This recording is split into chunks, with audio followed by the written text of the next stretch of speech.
World War II, it is written, was a war that forever changed the face of history. The brave veterans who served and fought during this historic time were awarded medals for acts of heroism and service to their country. Yet during wartime, no campaign medals were awarded for the simple reason that brass and bronze were needed for munitions.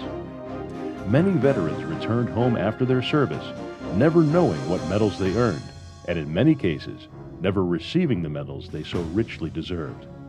Here are the stories behind those medals, as told by the men and women who received them.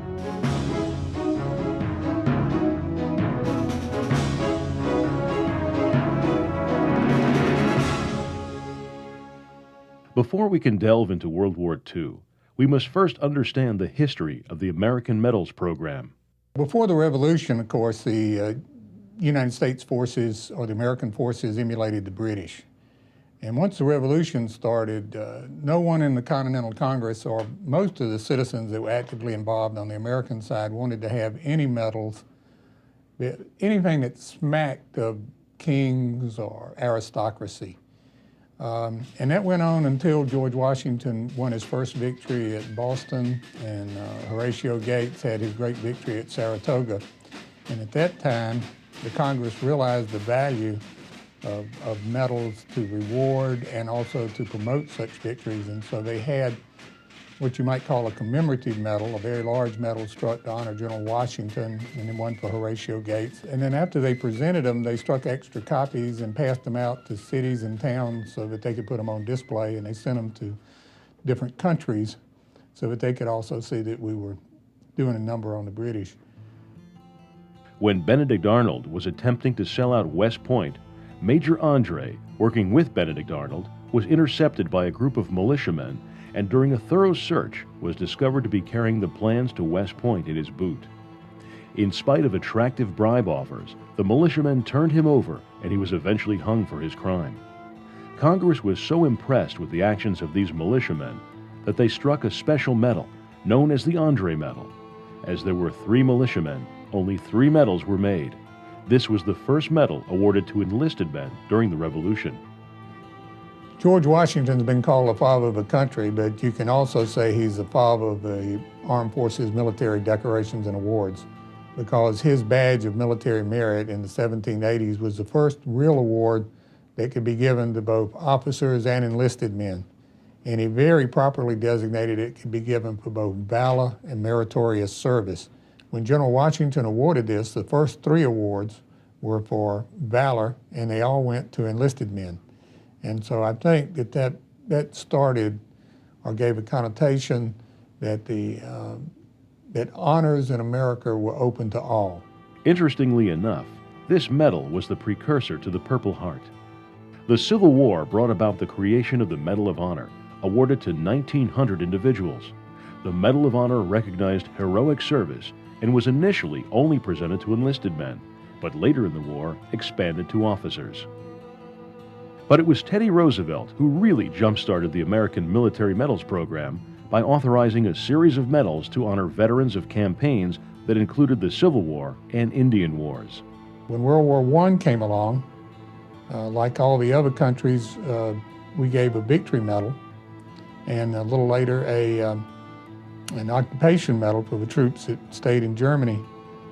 The problem we had in World War I was there was only one medal for valor, and that was the Medal of Honor. And so the country at that time came up with a new medal for valor called the Distinguished Service Cross for the Army. The Navy followed shortly after with the Navy Cross. In 1932, the Purple Heart Medal was resurrected by General Douglas MacArthur after having fallen into disuse for 150 years. The Purple Heart actually had its origins in George Washington's army as a figure of a heart in cloth or silk. It was used to recognize acts of not only unusual gallantry, but also extraordinary fidelity. Prior to World War II, however, it was apparent that we still had very few military medals.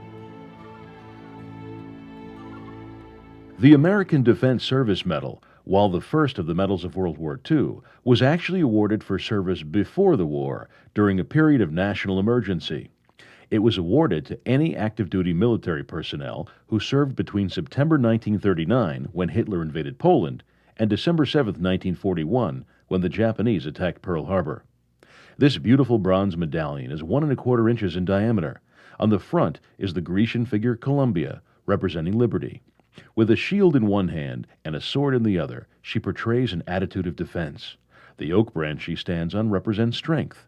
The 4 leaves represent the Army, Navy, Marine Corps, and Coast Guard. The inscription around the outside upper edge reads, American Defense, while on the back, the inscription reads, For service during the limited emergency proclaimed by the President on September 8, 1939, or during the unlimited emergency proclaimed by the President on May 27, 1941. The ribbon is golden yellow with thin blue, white, and red stripes near each edge. Golden yellow symbolizes the golden opportunity of United States youth to serve the nation, represented by the blue, white, and red stripes. That's the first medal that you see on a lot of World War II veterans, the guys that were called up or on active duty before World War II actually started. My parents, both of them being college graduates at that time, which was odd for blacks. Back then, I had an alternative, either go in the Navy or go in the military or go to college, and I chose the military in September of 1939. When I was joined the Army, I thought I'd go in and do a year or 2 years and get out. 1 month after I went in, the Japanese hit Pearl Harbor. So I was in for the duration then. December 7, 1941 changed the course of American history and became a wake-up call for all Americans. It was this day that officially signaled our entry into World War II. The mood of the country at that time was that it's just about similar to what happened in New York on September 11th. Everybody was shocked at the amount of lives that were lost at Pearl Harbor. And when the president declared war on Japan, I think patriotism was real high. Everybody wanted to help. Everybody wanted to pitch in. Everybody wanted to do and to go and to be where the action was. And people at home went without, but there was such a feeling of patriotism. And my own father had been in the Navy, and so I had to join the service. I wanted to. I had a boss that was drafted, another boss that enlisted. I worked as a stenographer. And then I said, hey, it's my turn. And so I went. Everybody wanted to do their part. When I was 18, I was working at Charleston Navy Yard. I just got out of high school. And I went there to work. And they were drafting a lot of people. My buddies was going into service, and I was losing all my friends. And I said, heck, well, I want to go fight too. So I guess I was patriotic. When you're young like that, you do a lot of things.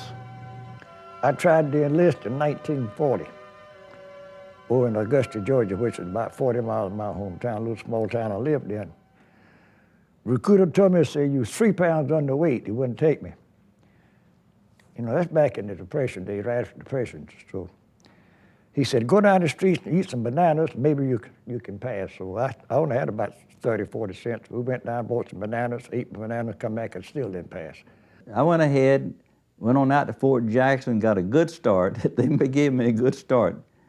When they checked you out at Fort Jackson, you know, you could move and walk and talk, you were in the service. I was inducted August the 13th of 1942. I went to Fort Jackson for my induction, and there I went to Fort McClellan, Alabama. I was at old 76th Infantry Division. July of '43, I got my notice to report to Fort Jackson for a physical, and then went back, was sworn in, and then went back in August and sent out to Camp Gruber, Oklahoma. We were out there 17, 18 months between Camp Gruber and Fort Sill. And then we went to Camp Kilmer, New Jersey, caught a boat and went to Marseille, France. I was called into the Navy, drafted to the Navy in August of 1943. With that, I had expected to go a long time before that because I was in 1A and I was a single man.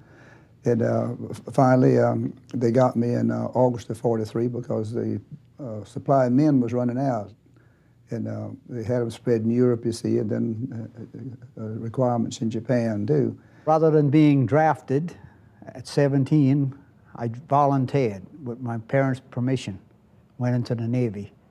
The reason I chose the Navy is I have some relatives that had a background in the Navy at the time. And I remember when I was a kid, these people used to dress me as a sailor when I was a tot. And they used to come around, see my aunts and date them and so forth from the Navy. And that sort of hooked me on the Navy to start with. I joined the Air Corps because I didn't want to walk in the mud. I'd been in the Boy Scouts. I'd slept in tents. I'd slept on cots, tried to cook a meal in the rain, tried to wash dishes in a river. I'd been through all that. So I wanted to fly rather than being on the ground. I had a brother that was a pilot, but I'm a terra firma man. The more the firma, the less the terror, you know. When the Japanese attacked Pearl Harbor, it became pretty clear that we were going to have to fight a war on 3 fronts. The 3 theaters of operation included the American Theater, the European, African, Middle Eastern Theater, and the Asiatic Pacific Theater.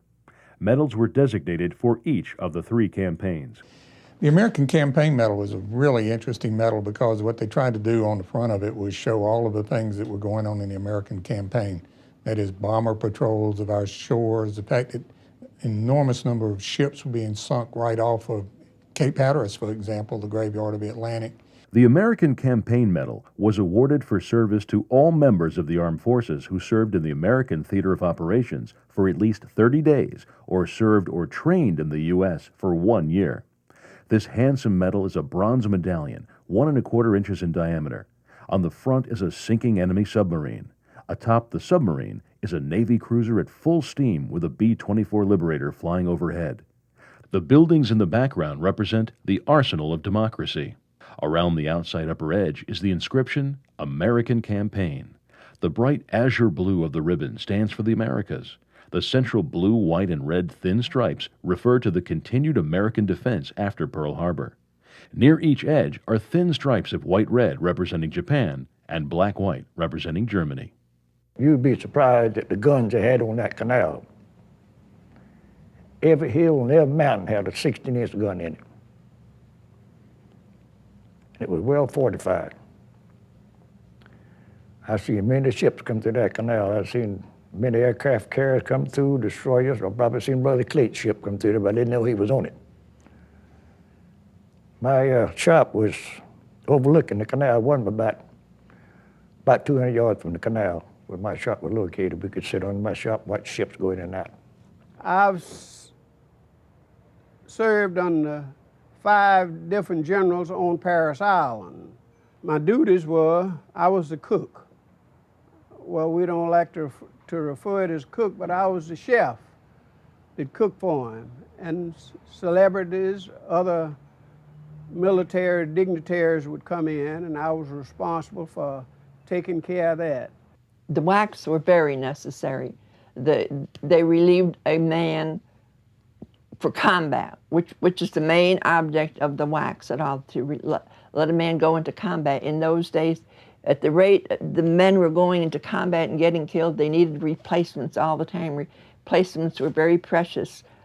And so if you could go and sit at somebody's desk and take over, and he could take a gun and go to fight, he was needed over there. He really was. So we felt very necessary. We drove, some of the ladies drove trucks, they repaired trucks, they worked in the post locator, the post office, the hospital, but we were definitely needed.